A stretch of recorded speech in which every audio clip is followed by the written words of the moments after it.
جی زاہد بھائی السلام علیکم۔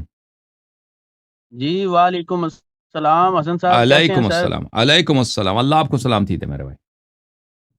مولا آپ کو لمبی عمر دے تھینک یو اور سر۔ بہت ساری آنکھوں سے پردہ آپ نے اتارا ہے۔ کہاں اور سے کال کیا بھائی؟ میں بھی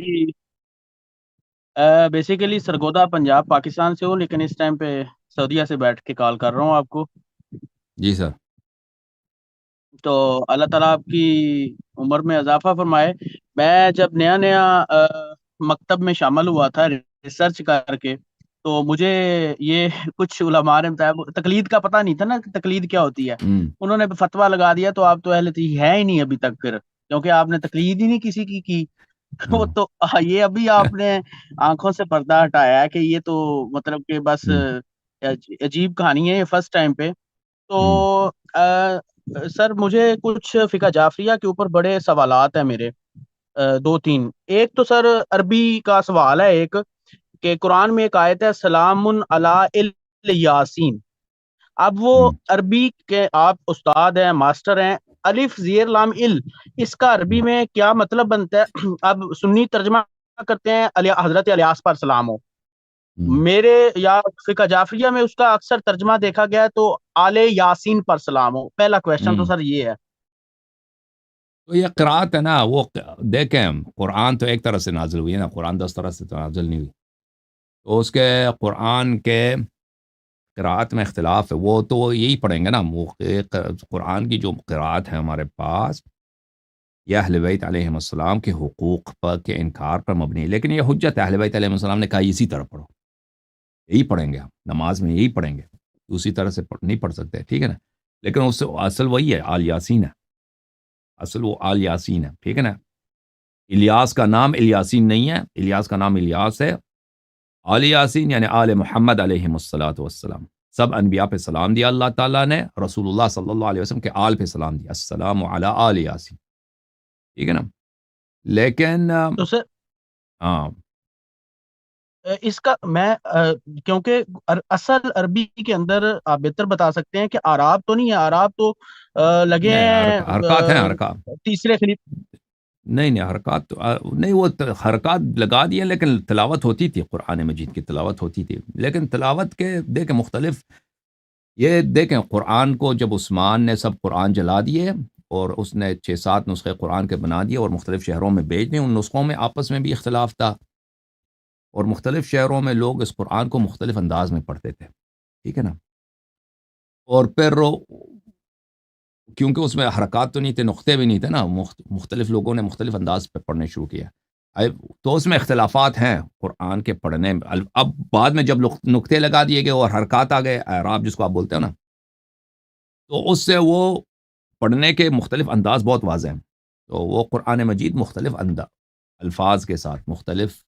تلفظ کے ساتھ، پروننسیشن کے ساتھ اور مختلف حروف کے ساتھ اور حرکات کے ساتھ پڑھے جاتے ہیں، اور یہ اہل بیت علیہ السلام نے فرمایا کہ جس طرح یہ مخالفین پڑھتے ہیں اسی طرح تم پڑھو، یہ اسی طرح پڑھو، لیکن انہوں نے خود بتایا، روایات میں موجود ہے کہ یہ آل یاسین، یہ آل یاسین ہے، سلام علی آل یاسین ہے، ٹھیک ہے نا؟ لیکن ہم اسی طرح پڑھیں گے جیسے اہل بیت علیہ السلام کا فرمان ہے، کہ جیسے مخالفین پڑھتے ہیں ہم اسی طرح پڑھیں گے، لیکن یہ ہے آل یاسین حقیقت میں۔ ٹھیک ہو گیا۔ لیکن آپ جو اچھا سر فرما رہے ہیں نا دوسرا کہ سوال۔ آپ جو فرما رہے ہیں کہ پرانے زمانے میں حرکات نہیں ہوتے تھے، ٹھیک ہے حرکات نہیں ہوتے تھے، لیکن لوگ پڑھتے تھے، لوگ پڑھتے تھے مختلف انداز، مختلف شہروں میں، مختلف علاقوں میں، اور ایک ہی علاقہ میں، ایک علاقہ میں دو مختلف جو علماء قرآت تھے وہ مختلف انداز میں پڑھتے تھے، تو اسی لیے وہ اختلاف قرآت ہے قرآن مجید میں، وہی یہ سب عثمان کے نسخے میں اختلافات ہیں، ٹھیک ہے نا؟ اب ان میں سے کون سا صحیح ہے، کون سا صحیح ہے؟ جماعت مخالفین سے پوچھیں تو ان کے پاس کوئی روایت، کوئی حدیث نہیں ہے، کچھ بھی نہیں ان کے پاس، وہ کہتے ہیں یہ فلانے نے یہ پڑھا ہے، فلانے نے اس طرح پڑھا ہے، فلانے نے یہ پڑھا ہے، صحیح کون سا ہے؟ رسول اللہ صلی اللہ علیہ وسلم کی قرآت کو اس کو نہیں پتہ، کسی کو نہیں پتہ، ہو سکتا ہے یہ ہو سکتا ہے یہ ہو سکتا ہے یہ ہو، ٹھیک ہے نا؟ ہاں،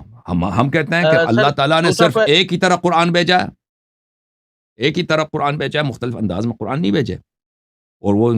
وہ اس کو اہل بیت علیہ السلام نے محفوظ کیا، لیکن اہل بیت علیہ السلام کے قرآن کو مسلمانوں نے ٹکرا دیا، کہا کہ ہمیں نہیں چاہیے یہ، جی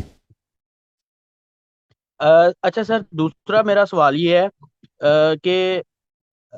یہ جو ہمارے پاکستان کے اندر علماء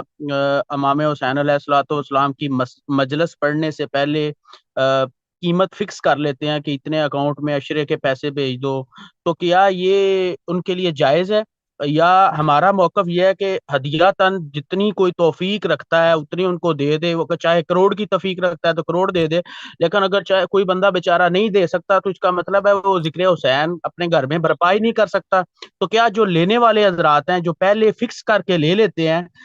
کیا وہ جائز ہے کہ آپ اس علم کے اندر کوئی برکت یا اس علم کے اندر کوئی لوگوں کے اوپر اثر ہوگا جو ذکر امام حسین علیہ السلام وہ فضائل ہوں یا چاہے مصائب ہیں، ان کے اندر کیا اثر ہوگا جب اس کی قیمت فکس کر لیتے ہیں؟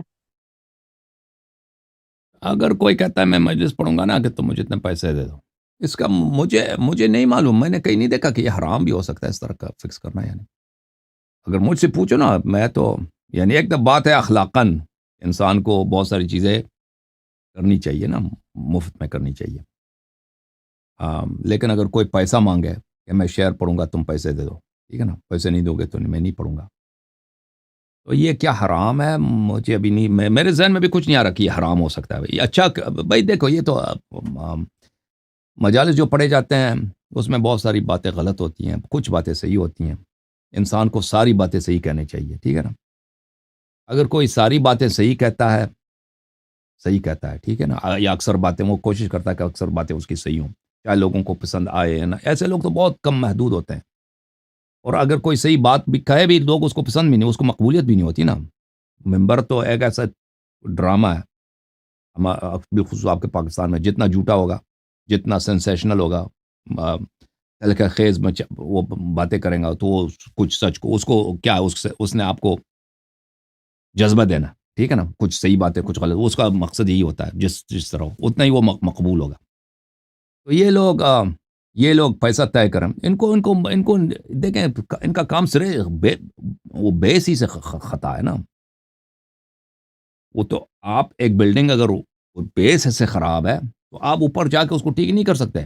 اس کو بیس سے صحیح کرنا۔ ان لوگوں کو کیا چاہیے؟ ان لوگوں کو ساری باتیں صحیح کرنی چاہیے، اور جو آدمی ساری باتیں صحیح کرتا ہے نا، اہل بیت علیہ السلام کی باتیں بتاتا ہے، تو اس کے یہ نوبت ہی نہیں آتی کہ وہ کیا فکس کر دے، وہ ایسا آدمی کبھی فکس نہیں کرے گا،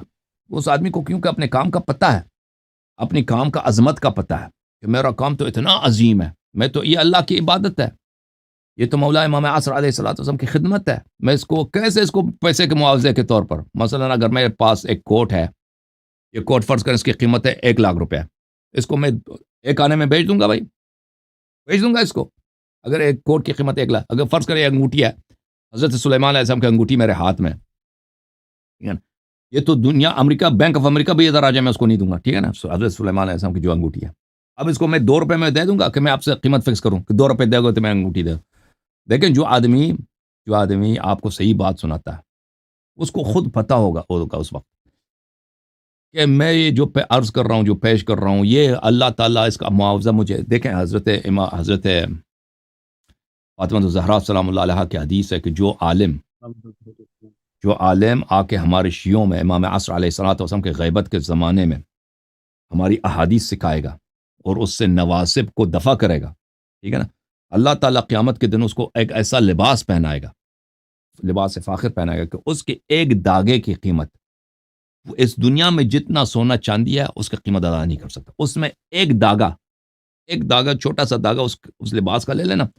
قیمت ادا نہیں کر سکا۔ تو جو آدمی سچی بات کرتا ہے نا، تو وہ تو کبھی وہ اس کی سوچ میں بھی آ بھی نہیں سکتا کہ میں اس کا فکس کر دوں، اور جو لوگ غلط پڑھتے ہیں وہ بھائی وہ جھوٹی باتیں کہتے ہیں نا، کچھ صحیح کچھ غلط، ان کا کام ہی غلط ہے، ممبر سے غلط بات کرنا بہت حرام ہے، یہ نہایت ہی حرام ہے، اور لوگوں کے لیے سننا بھی حرام ہے کہ کوئی ممبر سے ایسی الٹا سیدھا بیان کر رہا ہے، آپ اس کو واہ واہ کہہ کے ادھر نعرہ حیدری کہہ دیں، پھر یہ بحث اس پہ کریں کہ اس کو پیسہ کتنا دیں، پیسہ دینا جائز ہے، لینا جائز ہے یا نہیں، تو یہ صورتحال ہے، ٹھیک ہے نا، تو یہ صورتحال ہے۔ اگر کوئی آدمی مثلا صحیح بات کرتا ہے، ٹھیک ہے نا، اس کے ضمیر کے مطابق، ایک ذاکر ہے بالکل صحیح باتیں کرتا ہے، اگر وہ اس کی قیمت لینا چاہے دنیا کی قیمت، مجھے نہیں لگتا اس میں کوئی حرام ہوگا، حرمت نہیں ہے، لیکن جو آدمی صحیح بات کرتا ہے نا، وہ کبھی معاوضہ طلب نہیں کرے گا، کیونکہ اس کو پتہ ہے کیوں میرے پاس یہ انگشتر سلیمان ہے، اس کی قیمت پوری دنیا سے زیادہ ہے، اس کو میں کیسے 1 لاکھ روپے میں بیچ دوں؟ اس کو پتہ وہ نہیں کرے گا، اور جو غلط بات کہتا ہے وہ ہاں معاوضہ طے کرے گا، تو اس کی باتیں بھی سننا صحیح نہیں ہے، اس کو بیسک سے سیدھا کرنا ہوگا نا، اس کو پہلے اس اپنی مجلس صحیح کرے، کیونکہ اس میں غلط باتیں نہ ہوں، جب غلط باتیں نہیں ہوں گی پھر وہ کبھی معاوضہ طلب نہیں کرے گا۔ اوکے میرے بھائی، اگر طلب بھی کرے تو اس میں حرمت نہیں ہے۔ اللہ تعالیٰ سر آپ کو لمبی عمر، طول اللہ آپ عمر کو عطا عزت دے۔ فرمائے، اور تھینک یو خوش رہیں، آباد رہیں۔ یہ حسن علی سر آپ سے بات کرنا چاہ رہے تھے، بڑے عرصے سے آپ کو کہہ رہے ہیں، اوکے، اگر کہہ دیں کروا گے، دیں۔ تھینک یو سو بات مچ، کریں may Allah انشاءاللہ Almighty انشاءاللہ always your انشاءاللہ family۔ انشاءاللہ۔ Thank you sir.